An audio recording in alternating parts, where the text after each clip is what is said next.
নিসফাল উযুন, সূর্য আমাদের এত নিকটে চলে আসবে, এত কাছে চলে আসবে, হাত্তা ইয়াবলুগাল আরাকু, ঘাম আমাদের কানে অর্ধভাগে আমাদের ঘামে ঢুকে যাবে।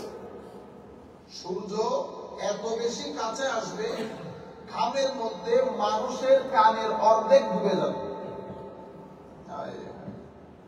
ফাবাইনাহুম কাযালিক ইস্তাগাসু বিআদম সুম্মা বিমূসা সুম্মা বিমুহাম্মাদিন সাল্লাল্লাহু আলাইহি ওয়াসাল্লাম। মানুষ এই অবস্থায় একবার আদম আলাইহিস সালামের কাছে যাবে, একবার বিভিন্ন নবীদের কাছে যাবে, সবার কথা হবে আমি এটার জন্য না, শেষ পর্যন্ত সবাই আমার নবীর দরবারে আসবে। শুধু আমার নবী বলবেন যে পেরেশান হইও না, চিন্তা করিও না। ইমাম বুখারী শরীফের মধ্যে হাদিস বর্ণনা করেছেন। এর পরবর্তীতে عن انس بن مالك رضي الله تعالى عنه قال قال رسول الله صلى الله عليه وسلم, আমরা যখন সাল্লাল্লাহু আলাইহি ওয়াসাল্লাম বলবো, রাসূলুল্লাহ বলতো আপনারা সাল্লাল্লাহু আলাইহি ওয়াসাল্লাম বলবেন কেন? আজকে আমরা আমাদের ছাত্রদের সাথে, ছাত্র তো না, উলামায়ে কেরাম, আমাদের দর্স ছিল ফজিলতের দরুদ শরীফ, উম্মতে মুসলিমার ইতিহাসের প্রথম লিখিত গ্রন্থ ইমাম ইবনে ইসহাকের আমরা দর্শটা এখানেও করেছিলাম। তো সেই হাদিসের সেই কিতাবের মধ্যে ইমাম ইবনে ইসহাক, কাদি ইসহাক বিন ইসমাঈল, উনি অসংখ্য সনদের মধ্যে এই হাদিস বর্ণনা করেছেন। হাদিসটা হচ্ছে, যে ব্যক্তির সামনে আমার নাম নেওয়া হয়েছে সে আমার উপর দরুদ পড়ে নাই, সে বখিল হওয়ার জন্য, কৃপণ হওয়ার জন্য এতটুকু যথেষ্ট। যে ব্যক্তির সামনে আমার নাম নেওয়া হয়েছে সে আমার উপর দরুদ শরীফ পড়ে নাই, ফাকাদ খাতিয়া ইলা তারিকাল জান্নাহ, সে জান্নাতের রাস্তা ভুলে জাহান্নামের দিকে চলে যাবে। কৃপণ হওয়াটা আপনারা শুনতেছেন, আপনাদের কাছে হালকা মনে হচ্ছে। দেখেন, ফাইনান্সিয়ালি যদি কেউ কৃপণ হয় এটা আপনি বুঝতে পারবেন না। সালেক ভাই হয়তো আমাকে টাকা দেয় নাই আর কি, কিন্তু অন্যকে যে টাকা দিচ্ছেন এটা আমি বলতে পারবো। আমাকে টাকা দেয় না এই কারণে কি আমি কৃপণ বলতে পারবো? কারণ উনি আমাকে না দিয়ে অন্য জায়গায় তো দিচ্ছেন। তাইলে কেউ আপনাকে সহযোগিতা না করলে কৃপণ হবে, এটার উপর গ্যারান্টি বলতে পারবেন না। কিন্তু কেউ আমার নবীর উপর দরুদ না পড়লে স্পষ্ট ভাবে বলতে পারবে বখিল। বখিল হলে কি হয়? কিছু কাজ আপনার কলব বাতিলকে লক করে ফেলে। There are some actions, some deeds which make your heart locked. Heart যখন লকড হয় তখন আপনার ভিতর থেকে যৌক খতম হয়ে যায়। যৌক, নামাজ পড়া পরে এক জিনিস, যৌকহীন হওয়া এক জিনিস। আমাদের দেশে এতগুলো সরকারি অফিসার 80% নামাজ পড়া পড়ে, কিন্তু এদের কলমের খোঁচাখুচিতে আমাদের দেশ একবার পাকিস্তানের হাতে যায়, একবার ইন্ডিয়ার হাতে আসে। মানে বুঝতে পারতেছেন তো মুনাফিক যাকে বলে, নামাজ দোয়া পড়তেছে না, এখানে কালো দাগও লেগে গেছে। আমি আপনাদেরকে বলেছিলাম আমি মিশর থেকে অনেক কিতাব নিয়ে গেছিলাম, প্রায় 1700 কিলো কিতাব। হাই খোদা, একবার এই অফিসের বাড়ি খায়, একবার এই অফিসের বাড়ি খায়, কিতাব বের করতে পারি না। চট্টগ্রামের কাজ করে, তখন লোক ছিল আমার, আমি বললে 2 সেকেন্ডের কাজ ছিল, কিন্তু আমি চাইতেছিলাম যে দেখি কতটুকু যাওয়া যায়, অথবা আমি আমার আব্বার একটা লেটার নিলে হয়ে যাই, কারণ উনি তখন অনেক সিনিয়র অফিসার বাংলাদেশে। আমি একা অনেক চেষ্টা করেছি, শেষ পর্যন্ত আমার আব্বা একটা চিঠি লিখে দিয়েছে যে চিঠিটা তুমি অফিসারকে দিলেও বুঝবে। তো সে সিম্পল অফিসার, তখন আমার আব্বা কমিশনার, ইনকাম ট্যাক্সের কমিশনার, মানে একেবারে ওনার উপরে হয়তো আর 2-3টা পোস্ট আছে। তো এখন সে হচ্ছে বোর্ডের, আব্বা ইনকাম ট্যাক্সের, তো দুইজন তো জড়ুয়া পাই ধরতে গেল। সে কি করছে জানেন? চিঠিটা পাইয়া আমাকে খুব সম্মান করছে। হুজুর হুজুর এলে হুজুর ছেলের বয়স হচ্ছে, আমি মনে করছি হয়েছে আলহামদুলিল্লাহ, আল্লাহ বরফ বলছে। সে যে আমার বলতেছে আপনি একটু ঘুরে আসেন, অথবা নামাজ দোয়া করে আসেন, জোরের টাইম হয়ে গেছে, আমি একটু জোরের নামাজটা পড়ে। আমি আরো কনফার্ম হয়ে গেছি আলহামদুলিল্লাহ, দাঁড়িয়েও আছে, আর একটু কাটা চাপ দেয়। সে নামাজ দোয়া করে আমাকে টেবিলে বসায়, সে বলতেছে আমি ঠিক আছে, আপনার আব্বা আমাদের স্যার, আপনিও আলেম, দ্বীনের খেদমত এই সেই বলে, কিন্তু আমাদের এখানে তো খরচ লাগে, কি বলবেন আপনি এখন? তখন আমি 3 মাস অতিক্রম হয়ে গেছে অলরেডি, ডানে বামে ডানে, অথচ আমার 1 সেকেন্ডের কাজ আমি যা জানলাম আছে ঠিক আছে, তাইলে বাংলাদেশ আর কি আর হবে না। তবে কালকে আপনি নিজে আমার ঘরে কিতাব পৌঁছাই দেবেন। ও কেমনে আল্লাহ দেখাইতেছে আপনারা। আমি জাস্ট বের হয়ে একটা নির্দিষ্ট জায়গায় ফোন দিছি, ও বলতেছে তুমি ঘরে চলো। তোমার কে বলছে কোর্টে কিছু করে গুলাগুলি করতে? ভিতরে ঢুকেন, নামটা জিজ্ঞাসা আপনার নাম, তো নাম তো লেখা আছে অলরেডি, তো আমি অমুক, অসুবিধা নেই। তো সে বলতেছে মোবাইলটা তারে দাও, আমি মোবাইলটা তারে দিছি। কি বলছে আমি আর জানি না, আমি বের হয়ে চলে আসি। তারপরের দিন সকাল 10টা থেকে 11টার মধ্যে কিতাব বাসায় চলে গেছে, বুঝছেন? আমি তার জিজ্ঞাসি কি বলছেন, তো বলছি 10টার মধ্যে যদি কিতাব বাসায় না যায়, পা দুইটা হাতে থাকবে, পা দুইটা হাতে থাকবে। দেখছেন কি অবস্থা? ভালো হয়েছে দাম আছে। 3 মাস চলে গেছে, 3 মাস। কিন্তু যখন ওই গুন্ডা হয়েছে, শুরু হয়ে গেছে যেন আমার যেটা পুলিশে চাকরি করতে উনি বলতেন, ওই জাতি হলো আর্মির জাতি। আর্মি ঠিক, জাতি ঠিক। আর্মি ঘরে গেছে, জাতি আবার বের। চুলও তো কাটে না ভালো করে আর্মি না থাকে। আর্মি জায়গায় জায়গায় ঠিক থাকলে চুলগুলো ঠিক থাকে। এমন একটা অবস্থা, বুঝছেন? যাই হোক, আল্লাহ রাব্বুল আলামিন আমাদের হামনে নাসির হোক, আমাদেরকে কবুল করুন। আমি বলতে চাইতেছিলাম, নামাজ পড়ে নাই উনি, পড়ছে তো, দাগও আছে। তাহলে নামাজ পড়ার পরে কি ঘটনা ঘটলো যে সে আমার কাছ থেকে, সে ওই হুরমত থেকে, একজনের উপর জুম করা থেকে সে বেরোতে পারতেছে না। আপনি সচিবালয়ের মধ্যে, আমি যতটুকু সচিবকে চিনি ম্যাক্সিমাম নামাজি, আবার এতটুকুও জানি 90%। বুঝতে পারছেন? হজ করছে একসাথে আমার সাথে অনেক। আমি আপনাদেরকে বলতে চাচ্ছি যে মূল কথা যেটা বলতে চাচ্ছি, লক যখন হয়ে যায় হাত, আপনি নামাজ পড়ছেন, যাচ্ছেন, সবকিছু করতেছেন, কিন্তু আপনার আখলাকি পরিবর্তন হয়নি। আপনি জুকে তু যেভাবে ছিলেন সেভাবে, তার মানে হচ্ছে হার্ট কি হয়ে গেছে, লক হয়ে গেছে।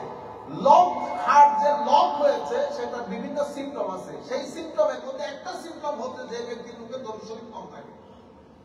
সুতরাং আবার আমরা অনেকেই কিন্তু এই কাতারে পড়ে গেছি, জেনে হোক না জেনে হোক। আমি নিজেরা মনে করতেছি আমি দরুদ শরীফ পড়ি, কিন্তু মোস্টলি আমরা সহ যখন লেখাপড়া করতে বসি, আমার নবীর নাম 3 বার আসলে সাল্লাল্লাহু আলাইহি ওয়াসাল্লাম শুরু হইতে হইতে দ অথবা সর মধ্যে চলে যায়, স আর 2টা শূন্য দিয়ে সাল্লাল্লাহু আলাইহি ওয়াসাল্লাম।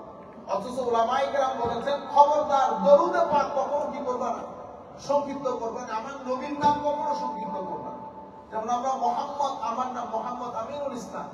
আমিনুল ইসলাম ঠিক আছে, মোহাম্মদ মম হয়ে গেছে, এটা বেয়াদবি, এটা বেয়াদবি। কেউ যদি মোহাম্মদকে মম বলে, জেনে শুনে ইমান থেকে খারিজ হয়ে যাওয়ার সম্ভাবনা আছে। শানের রিসালাতের এই বাউন্ডারিটা বড় খতরনাক। এখানে মানে উল্টা পাল্টা বড় সাবধানে মুভমেন্ট করতে হয়, বড় সাবধানে মুভমেন্ট করতে হয়। তাহলে এটা একেবারে কমন জিনিস। যে ব্যক্তির সামনে আমার নবীর নামের জিকির হয়েছে কিন্তু সে দরুদ শরীফ পড়ে না, আমার নবী বলছে সে বখিল হওয়ার জন্য এতটুকু যথেষ্ট। তো এই হাদিসের মধ্যে আমার নবী ইরশাদ করতেছেন, ক্বালা রাসূলুল্লাহ সাল্লাল্লাহু আলাইহি ওয়াসাল্লাম, আমার শাফাআত লি আহলিল কাবায়ের মিন উম্মতি, আমার উম্মতের কবিরা গুনাহকারী যারা, তাদের জন্য আমার শাফাআত। তাইলে আমাদের জন্য আমার নবী শাফাআত করবেন, কারণ আমরা কবিরা গুনাহকারী। মানে আপনি আপনার রাগ উঠে গেছে, দেখছেন কবিরা গুনাহকারীও পার পেয়ে যাবে, আপনি যখন বড় বুজুর্গ মানুষ, হ্যাঁ, আপনার উচিত আরেকজনের জন্য সুপারিশ করে। আমরা কবিরা গুনাহকারী, আমার নবী বলতেছেন শাফাআতি লি আহলিল কাবায়ের মিন উম্মতি, আমার উম্মতের কবিরা গুনাহকারী, মেজর সিন কমিটেড কারীদের জন্য আমার শাফাআতের দরজা উন্মুক্ত থাকবে। এটা ইমাম তিরমিজি বর্ণনা করেছেন, বর্ণনা করার পরে বলেছেন হাযা হাদিসুন হাসানুন সহিহ, এই হাদিসটা হাসান সহিহ। তাহলে আমার নবীর শাফাআত কার জন্য? উম্মতের কবিরা গুনাহকারীদের জন্য। নবীর শাফাআত অস্বীকার করেছে মুতাজিলা সম্প্রদায়, বাতিল সম্প্রদায়, এবং এর পরবর্তীতে যারাই আমার নবীর শাফাআতকে অস্বীকার করবে, ইজমা উলামায়ে কেরাম, এটা পথভ্রষ্টতার শামিল, পথভ্রষ্টতার শামিল। আর আবি মুসা আল আশআরী রাদিয়াল্লাহু আনহু, এখন আমি যদি বলি যে আমার নবীও জানেন না কিয়ামতের ময়দানে আমার নবীর কি অবস্থা হবে, ফেল করে তাকাই থাকবে, এগুলো শানের সালাতের মধ্যে চরম বেয়াদবি, শানের সালাতের মধ্যে চরম বেয়াদবি। আমরা তাওহীদের নাম দিয়ে হয় রিসালাতের বাগান নষ্ট তৌহিদের নাম দিয়ে রেসালতের বাগান নষ্ট করতেছি। আমরা সমস্ত আয়াত আহাদিসগুলোকে সামনে রেখে কথা বললে জাতি উপকৃত হবে, জাতি উপকৃত হবে। عن ابي موسى الاشعري رضي الله عنه قال قال رسول الله صلى الله عليه وسلم।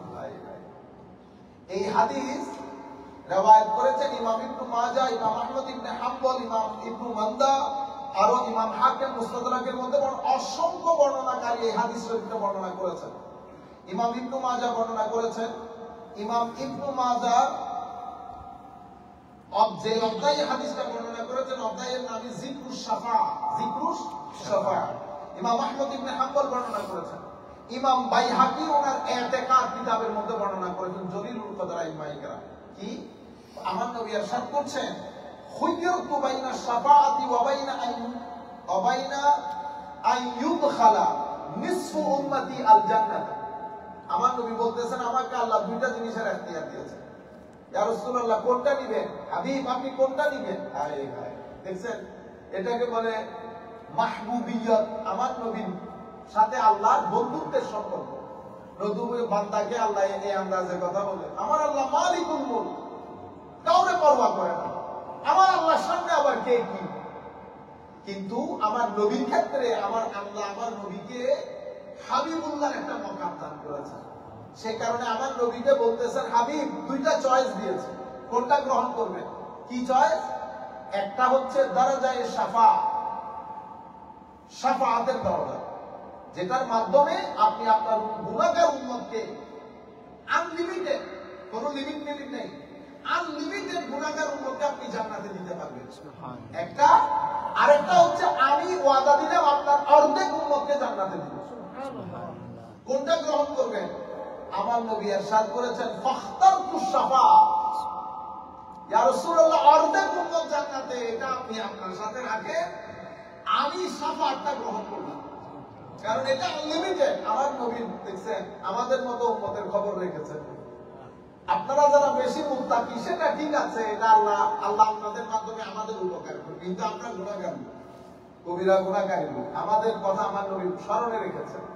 আল্লাহুম্মা সাল্লি আলা সাইয়্যিদিনা মুহাম্মাদিন ওয়া আলা আলি সাইয়্যিদিনা মুহাম্মাদিন ওয়া বারিক ওয়া সাল্লিম।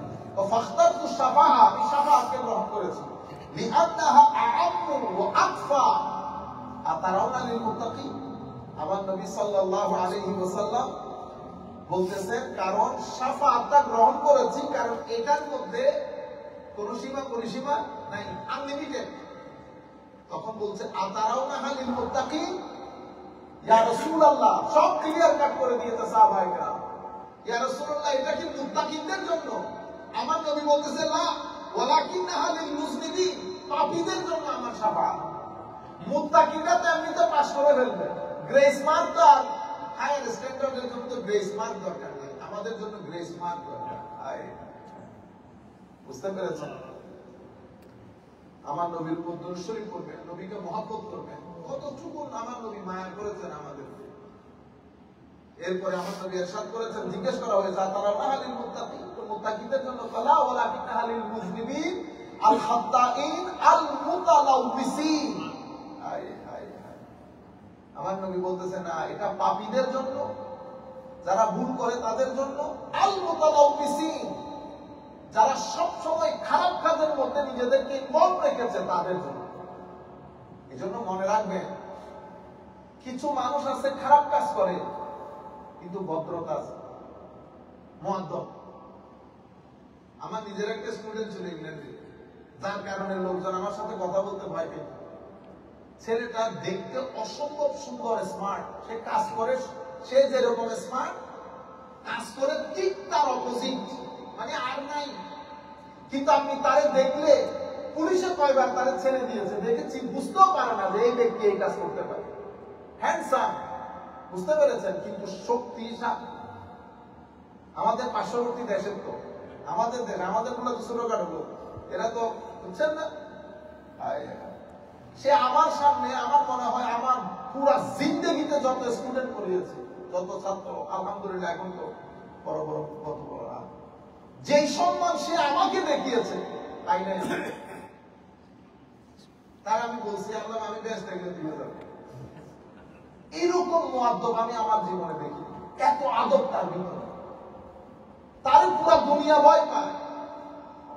আমার পুলিশওয়ালা দেখায় বলতেছে স্যার বিনয়, আমি কি বলবো, আল্লাহ ছোট ডাক্তার পড়াইছে, পুলিশওয়ালা আমার বলতেছে না এই চেহারা দেখতে বোঝা যায় এই কাজগুলো কেমনে করে, যে লোকের কথা বলতে পারে না অনেক কথা বলছে, সে জেল থেকে বেরোয় 2-3 দিন থাকে, নামাজ দোয়া করে অবস্থা খারাপ, মসজিদে এই বাথরুম থেকে সবকিছু পরিষ্কার করে ওই সম্ভব, আবার ওই ছেলেদের সাথে মিশে আবার ওই কাজ, আবার এসে আমার কাছে মাপ চাইবে, পা ধরে বসে থাকবে। এই যে আদব দেখায় এটা অদ্ভুত এক জিনিস। আপনি দেখেন সেই ছেলেটা তার বাবা ইন্তেকালের পর প্রথম তারপর একটা বড় হিট দিয়েছে। আমি তার মা অনেক বেশি কান্নাকাটি করে, আমার একটা পয়েন্ট ছিল যে মুআদ্দব কখনো ধ্বংস হবে না, শেষ বিকালে হইলো সে ফেরত আসবে, আর একটা সুন্নতের তাসির থাকে না। আলহামদুলিল্লাহ এখন বিয়ে শাদী করে আল্লাহ পাকের মেহেরবানি সেটেল হয়ে গেছে। আদব মানুষকে হেদায়েত করে, আর কিছু থাকে বেআদব, যাদের কাছে আদব থাকে না, এই জন্য বলে না বেআদব বেনসিব, যারা আদব কম এরা বদনসিব হয় অনেক বেশি। এই জন্য আদব ডেভেলপ করা বড় জরুরি, মানুষের সাথে কথাবার্তা চালচলন, মানুষকে কষ্ট না দেওয়া, মানুষের মনে কষ্ট না দেওয়া বড় জরুরি। যাই হোক, عن عوف بن مالك الأشجعي قال قال رسول الله صلى الله عليه وسلم أتدرون ما خيرني ربي الليلة قلنا الله ورسوله أعلم قال فإنه خيرني بين أن يدخل نصف أمتي الجنة بين الشفاعة فاخترت الشفاعة قلنا يا رسول الله ادعوا الله أن يجعلنا من أهلها قال هي لكل مسلم রাওয়াহু ইবনে মাজাহ ওয়াল হাকিম ওয়া তাবরানী। ইমাম ইবনে মাজাহ রওয়ায়াত করেছেন, ইমাম হাকিম, ইমাম তাবরানী সবাই রওয়ায়াত করেছেন সহিহ সনদে। হযরত আবু বিন মালিক আল-আশজারী একই হাদিস। তো আমার আল্লাহ, আমার নবী ইরশাদ করতেছেন মা খায়্যারানি রাব্বি আল-লাইলা আতাদরুন, মানে আমার নবী রাতে খাবের মধ্যে আল্লাহ আমার নবীকে এই পজিশনটা দিয়ে জিজ্ঞেস করেছেন হাবিব আপনি কোনটা চান। আমার নবী সাহাবায়ে কেরাম জিজ্ঞেস বলতেছে তোমরা জানো গত রাতে কি ঘটেছে, আমার আল্লাহ আমাকে দুইটা জিনিসের এখতিয়ার দিয়েছে, শাফাআত এবং আমার অর্ধেক উম্মত জান্নাত। আমি কোনটা নিয়েছি জানো? আমি নিয়েছি শাফাআত। কেন? হায় হায় হায়। তখন সাহাবায়ে কেরাম বলতেছে কুলনা ইয়া রাসূলুল্লাহ, হুজুর উদউল্লাহ ইয়াজআলানা মিন আহলিহা, হুজুর আমাদের জন্য একটু দোয়া করেন আমরাও যেন আপনার শাফাআতের সৌভাগ্যবান হই। হায় হায়। আমার নবী বলতেছেন হিয়া লিকুল্লি মুসলিম, শাফাআত শুধু তোমাদের কয়েকজনের জন্য না, এটা পুরা মুসলিম জগতের জন্য, পুরা মুসলিম জগতের জন্য। আলী ইবনে উমর রাদিয়াল্লাহু তাআলা আনহুমা قال قال رسول الله صلى الله عليه وسلم من زار قبري وجبت له شفاعتي।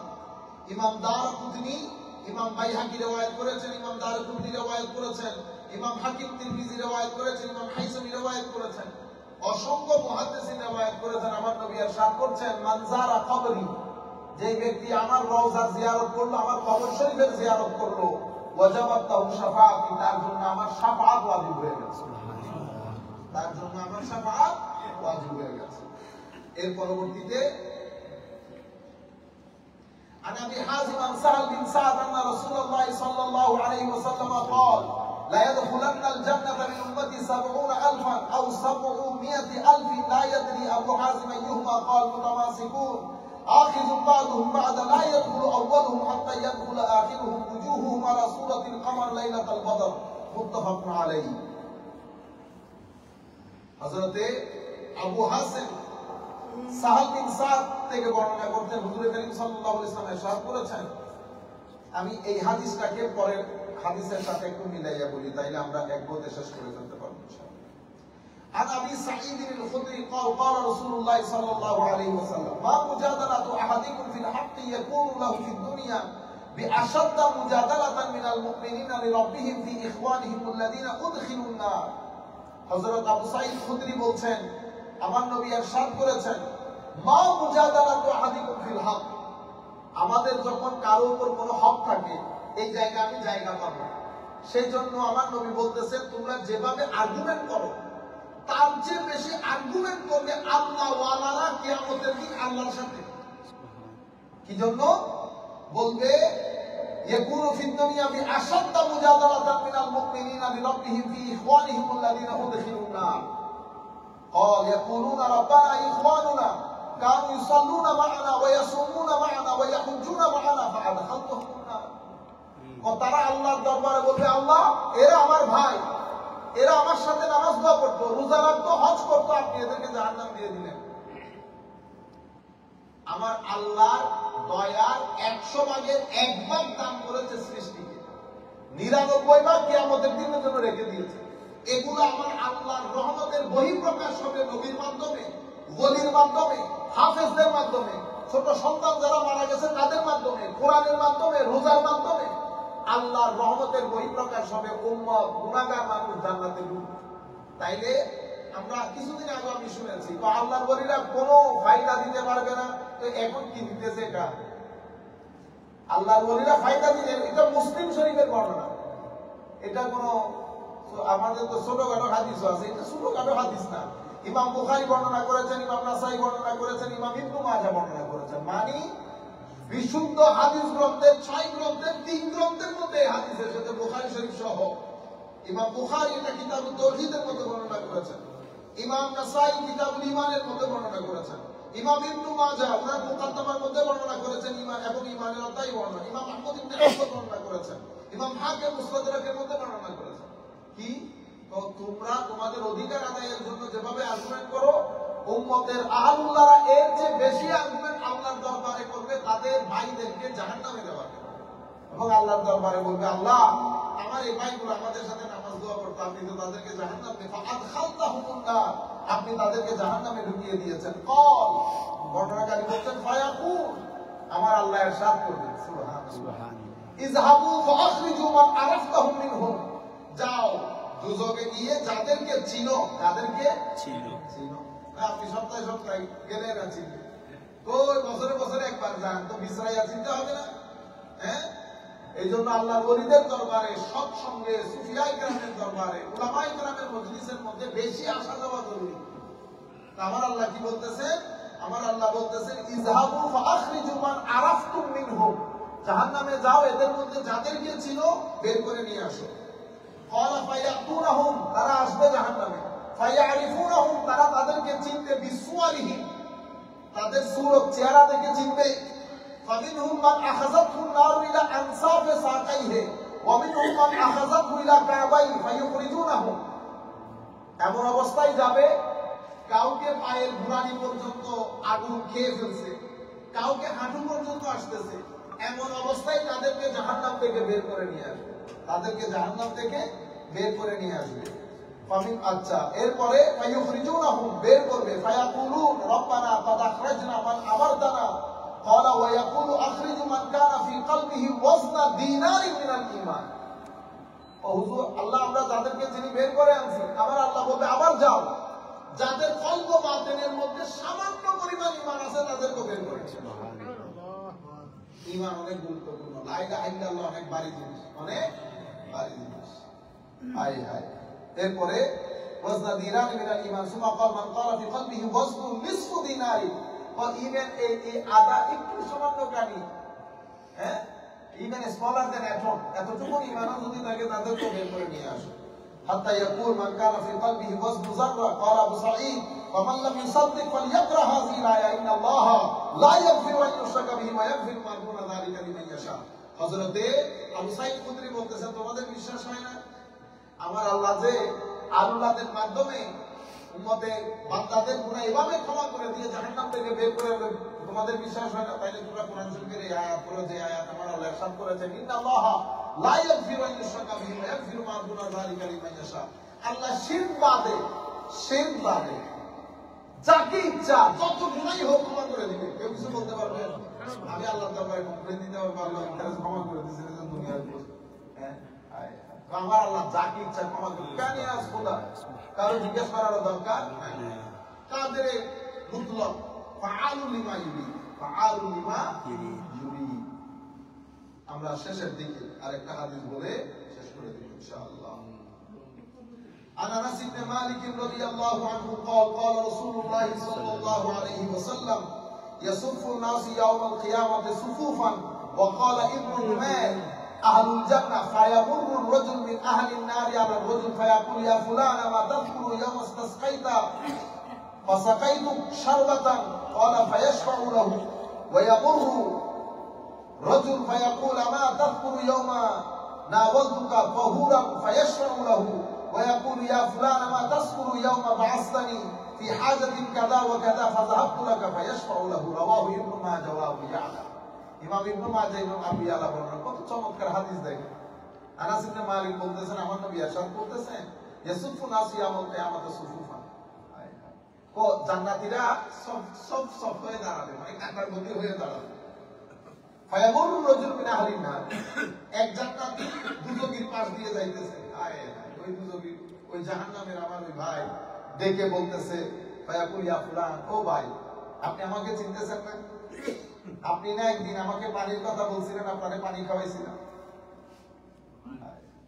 তখন সেই ব্যক্তি আল্লাহর দরবারে এই ব্যক্তির জন্য শাফাআত করবে আল্লাহ আমারে পানি খাওয়াইছে সুবহানাল্লাহ এবং শুধু এতটুকুর কারণে ফায়াশফাউ লাহু তার শাফাআত এই ব্যক্তির জন্য আল্লাহ কবুল করবেন তাকে জান্নাত দান সুবহানাল্লাহ এভাবে আরেকজন যাবে বলবে আপনি ভুলে গেছেন একদিন আগে আপনাকে ওযুর পানি দেই নাই না বলতো কথা হুকুর পানি দেই নাই ও দিছেন একটু সহযোগিতা করেন আল্লাহর দরবারে বলা ওযুর পানি দিছে ফায়াশফাউ লাহু আল্লাহ শাফাআত কবুল করবেন সুবহানাল্লাহ আরেকজন যাবে ইয়া ফুলান আমার কাছে আপনি চিনতেছেন না আমাকে স্মরণ নাই আমি না আপনি আমাকে বলছেন না একদিন একটা কাজ করে দিতে আমি কাজ করে দিছি না আপনার হ্যাঁ যদি একটা কোন একটা প্রয়োজনে পাঠিয়েছেন আমি কিন্তু গেছি না আল্লাহর দরবারে ফরিয়াদ করবে আল্লাহ এই বান্দা দুনিয়া আমাকে কাজের কথা বলছে সহযোগিতা করছে মানুষকে সহযোগিতা ফরায়েজের দিনের পরে সবচেয়ে দারুণ জিনিস মুক্তির জন্য মানুষকে সহযোগিতা করা মানুষের সমস্যাকে কম করে দেওয়া মানুষকে রিল্যাক্স করা আল্লাহর দুনিয়ার মধ্যে ফরায়েজের পরে সবচেয়ে বড় ইবাদত সুবহানাল্লাহ মানুষের পিঠে থাপ্পড় দিয়ে যখন বলবে ধরবে এটা কোনো অসুবিধা আমি আছি দেখি কি হয় এই এতটুকু কথার মধ্যে আমার আল্লাহ এত সন্তুষ্ট হবে বান্দার উপর আমার আল্লাহ ওই বান্দার আগামী অসংখ্য সমস্যার সমাধানে নিজেই ঢাল হিসেবে দাঁড়িয়ে সুবহানাল্লাহ আমার নবী ইরশাদ করেছেন মান কানা ফি হাজাতি আখি যেই ব্যক্তি আমার কোন বান্দার সহযোগিতায় এগিয়ে আসবে ফাকান আল্লাহু ফি হাজাতি আল্লাহ তার সহযোগিতায় আমার আল্লাহ যদি সহযোগিতায় এগিয়ে আসে আছে কি কেউ প্রতিবন্ধকতা সৃষ্টি করে কোনদিন না মাঝে মধ্যে আপনাদের মনে হইতে পারে প্রতিবন্ধকতা আমাদের সমস্যা প্রতিবন্ধকতায় ভেঙে পড়ি কোনদিন ভেঙে পড়িয়েন না পানি কখনো আপনি বন্ধ করে রাখতে পারবেন না বন্ধ করে বেচারা ঘুমিয়ে গেছে সকাল উঠে দেখে পানির কাজ করে ফেলছে কেন পানি এমন এক জিনিস এটা আপনি বন্ধ করে রাখতে পারবেন না এটা এক জায়গায় বন্ধ করবেন আর এক জায়গায় দিয়ে চলে যাবে এই জায়গায় বন্ধ করবেন এই জায়গা দিয়ে পানিকে আপনি বন্ধ করে উঁচা করে দিচ্ছেন পানি জমতে জমতে জমতে ওভারফ্লো হবে মানুষ হচ্ছে সেরকম আপনার জীবনে যত দুর্ঘটনা ঘটুক সবরের সাথে ধৈর্যের সাথে চুপ করে থাকে সময় মতো যত্ন এমন ভাবে খুলবে আমার আল্লাহ আগের দুনিয়া পিছনের দুনিয়া পরিবর্তন করে রেখেছে সুবহানাল্লাহ সুতরাং কখনো কোন ধরনের বিপদ আপদে একটা কাজ করতে যাচ্ছেন হচ্ছে না আমরা অস্থির হয়ে যায় স্বাভাবিক মানুষ আপনার দুর্বল না কখনো অস্থির হবে না আমার আল্লাহ আপনার জন্য প্ল্যান করে রেখেছে তাহলে আপনি ওইটা তাড়াতাড়ি পাওয়ার জন্য কি করবেন এটা আমার আব্বা একদিন বলতেছেন আমাদেরকে তো বেটা জীবনে কোনদিন 2 নম্বর পয়সা হাতে নিবেন যখন দেখবা পয়সা শেষ হয়ে গেছে আর 2-4 টাকা যা আছে এটা মানুষের দিয়ে দিবে ফুল টাকা শুনে হয়ে যাবে তো উনি ওনার জীবনের কিছু ঘটনা বলতেছেন যে এরকম হয়েছে বাজারের টাকাও নাই পরে চিন্তা করলাম এমনি বাসে যাই আজকে ট্যাক্সি দিয়েছে তো যে ট্যাক্সিওয়ালা আছে এই থেকে দেওয়ার পর আরো 2 টাকা ছিল ওই 2 টাকা ওই দিয়ে দিয়েছে আমি বসে আছি যে কেমনে আসে টাকা দেবে তখন দুইটাই অফিস ছুটি হইতো এটা পছন্দের কথা বলতে একদম শেষ বিকালে আমার ছেলের সাথে আমার কিছুদিন আগে ফ্লোরিডাতে দেখা হয়েছে চট্টগ্রামে তখন বিশাল বড় ব্যবসায়ী ওগুলা ব্যবসায়ী ওগুলা দার্শনিক টাইপের ব্যবসায়ী ছিল আজকে তো সবার কাছে বলছি তখনকার পয়সা গুলো অনেক ডিফারেন্ট ছিল তো উনি একটা লোক আমি ওই অফিস বন্ধ করে চলে আসবো উনি লোক পাঠাইছে আমার এরকম আমার জীবনে শেষের দিকে চলে আসছি তো আমি একটু সরকারে আমার কাছে কোনো পয়সা পাই কিনা এটা একটু দেখো। দেখছেন আজকালকার যুগের আবহাওয়া ওই ধরনের ট্যাক্স মাফ কর, উনি খবর পাঠাইছেন সরকার আমার কাছে কোনো পয়সা পায় কিনা সেটা একটু আমি সরকারকে দিয়ে নিয়ে দুনিয়া থেকে চলে যেতে চাচ্ছি। শুনছি এরকম চিন্তাঙ্গের একটা পোলা জয়েন করছে, ভালো ছিল, তার একটু দায়িত্বটা দাও। আর এই 200টা টাকা তারে অ্যাডভান্স করে দিলাম, 6-7 মাস তার কাজ করার পরে বাকি কাজ তারটা বাকি পেমেন্ট করব। তখনকার সময়ে 200। আমার আব্বা বলতেছে এগুলো হচ্ছে জীবনের অভিজ্ঞতা। এটা আমি তো ওনার কথা বলতেছি, এইবার এরকমই হয় আল্লাহর দুনিয়ার মধ্যে। আল্লাহ আপনাকে নিতে নিতে দেখছেন 2টা পর্যন্ত নিয়ে গেছে, কিন্তু বঞ্চিত করেন। আপনাদের জীবন আমাদের জীবনে এরকম মনে হবে হচ্ছে না হচ্ছে না হচ্ছে না, কখন অস্থির হয়ে না কোনো কিছু, কখন অস্থির হয়ে না, নিরাশ হবেন না। তাওয়াক্কাল তো আল্লাহ, তাওয়াক্কাল তো আল্লাহ। হযরত এই জন্য আল্লাহ এই ঘটনাগুলো কোরআন শরীফের মধ্যে বলেছেন। ইউনূস আলাইহিস সালাম একদম শেষের দিকে লা ইলাহা ইল্লা আনতা সুবহানাকা ইন্নী কুনতু মিনাজ জালিমিন, লা ইলাহা ইল্লা আনতা সুবহানাকা ইন্নী কুনতু মিনাজ জালিমিন। আমার আল্লাহ বলতেছে আমি শুধু এই তাসবির কারণে আমি হযরত আমার ইউনূসকে মাছের পেট থেকে মুক্তি দান করেছি। সুবহানাল্লাহ, মাছের পেট থেকে ইউনূস বের হয়ে চলে আসছে, লা ইলাহা ইল্লা আনতা সুবহানাকা ইন্নী কুনতু মিনাজ জালিমিন। বুঝতে পেরেছেন? হযরত ইব্রাহিম আলাইহিস সালাম এই ঘটনাগুলো, ওই হযরত ইউসুফের শুরু শেষ পর্যন্ত মিশরের অর্থমন্ত্রী কোথায় ঢুকাই দিছে, বাইরে মনে করছে গেছে গা দুনিয়া থেকে, না এরকম যায় না। সুতরাং আমরা অস্থির হব না, আমরা অস্থির হব না। দেখছেন এই ঢুকতে ঢুকতে জাহান্নামে ঢুকে গেছে, একদম নিশ্চিত জাহান্নামে, কিন্তু ওই মানুষ একটা ঢুকিয়ে যাইতেছে, তারা বলছে ভাই আমি আপনার সহযোগিতা করছি, যারে আমার আল্লাহ বাঁচানো বাঁচাই দিল, শেষ বিকালে হলো বাঁচা। শুধু মানুষের সাথে ভালো ব্যবহার করবেন, মানুষকে সহযোগিতা করবেন যতটুকু সম্ভব, যার যার যতটুকু সম্ভব। মানুষের আমরা গুনাহগার, গুনাহ থেকে আমরা বাঁচতে পারবো না। আমাদের কাঠগড়িতে বড় মাওলানা তৌফিজুর রহমান, যিনি জবাবে শিক্ষক বাংলা তরুণ করেছেন চমৎকার ভাবে, উনি বলতেন সবসময়, তো দুনিয়া হইল গুনার সাগর, দুনিয়া হইল গুনার সাগর। সমুদ্র যখন পার হবে পানি লাগবে গায়ে, এটা হইতে পারে না তুমি দুনিয়া ক্রস করবে গুনাহ তোমার গায়ে লাগবে না, এটা হইতে পারে। আসলে আমরা গুনাহগার, আল্লাহর দরবারও বলতেছি আমরা গুনাহগার, কিন্তু আমরা মানুষের উপর জুলুম করব, আমরা মানুষের সাথে ভদ্রতা রাখবো, মানুষকে সহযোগিতা করব, মানুষের নিয়ে কথা বলা বলি এই সেই এগুলা করবেন না, এগুলা করবেন না। আল্লাহ আমাদের হামিও নাসির হোক, আল্লাহ আমাদেরকে কবুল করুক। ওয়া মা আলাইনা ইল্লাল বালাগুল মুবিন।